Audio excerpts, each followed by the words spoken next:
We realize educational systems vary from place to place.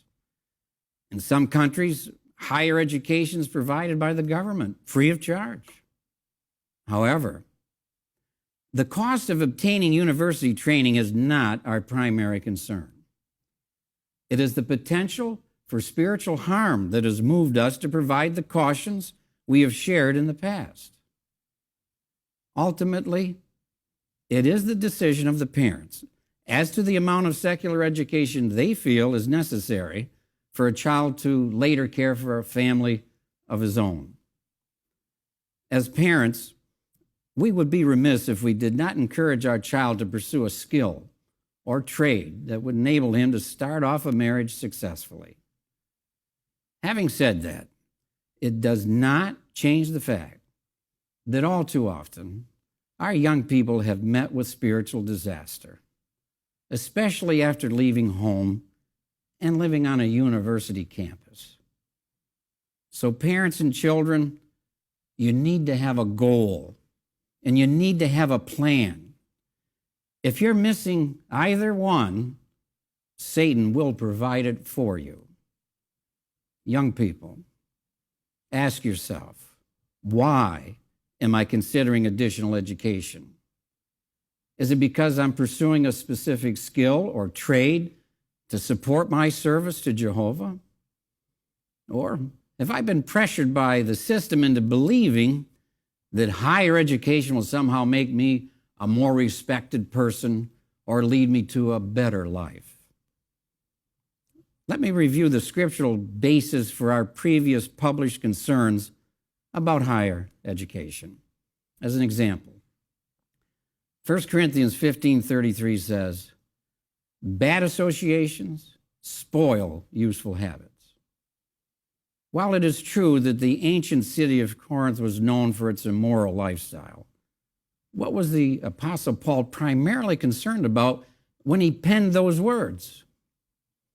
In verse 12 of the same chapter, he made clear that his comment about bad associations had to do with what the other persons believed. It was a doctrinal issue. If we are in continued association with those who do not believe the same, it can erode our thinking and convictions. Some have felt that spending time with non-believers in a university setting is no different than working secularly with those who do not share our beliefs. And in fact, bad associations in the workplace can be a real danger.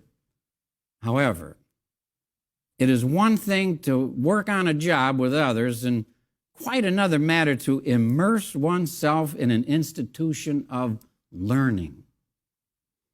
In Romans 12:2, Paul said to stop being molded by this system of things, but be transformed by making your mind over.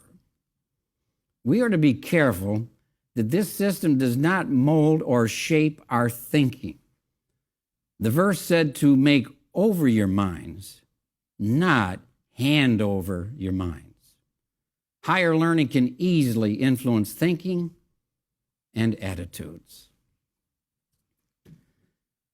Elders in congregations that are in close proximity to universities are well aware of the repeated scenario of parents coming to the Kingdom Hall with a child that they're dropping off to attend the nearby university.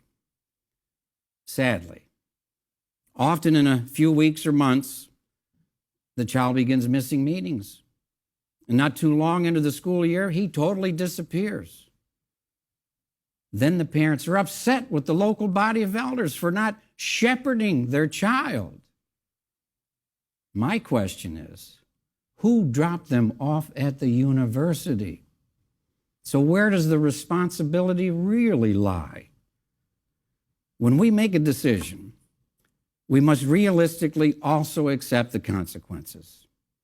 Turn with me to 2 Timothy chapter 2, verse 20. This was written by Paul as an illustration for Timothy to consider. Now, it makes sense that the large house commented on refers to the congregation, and the utensils of varying value would be like individual members of the congregation. 2 Timothy 2, and verses 20 through 22. Now in a large house there are utensils not only of gold and silver, but also of wood and earthenware, and some for an honorable use, but others for a use lacking honor. So if anyone keeps clear of or doesn't associate with these ones, he'll be an instrument for an honorable use, sanctified, useful to his owner, Jehovah God, prepared for every good work. So flee from youthful desires, but pursue righteousness, faith, love, peace, along with those who call on the Lord out of a clean heart. If we should be that careful about our association inside the congregation, the application is even more appropriate when it comes to institutions of secular learning. I have long said, the better the university, the greater the danger. The most intelligent and eloquent professors will be trying to reshape the thinking of your child, and their influence can be tremendous. One mom, I recall, asked me to try and help her son who was attending a prestigious named university in Rhode Island. After visiting him, I later had to inform her that her son now believed in evolution.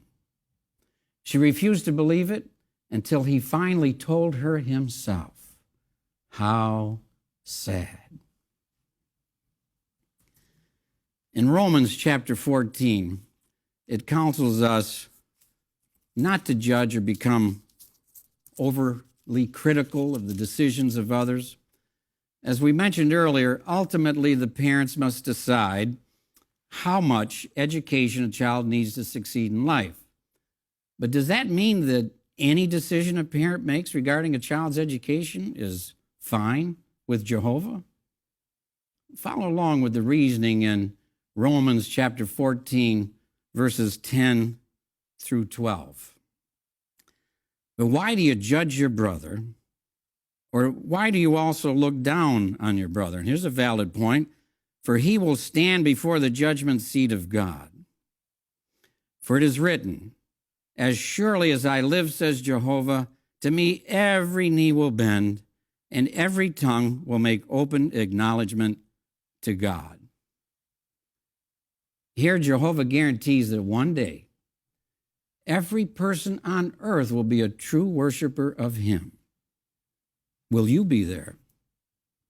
Will your son or daughter be among those alive at that time?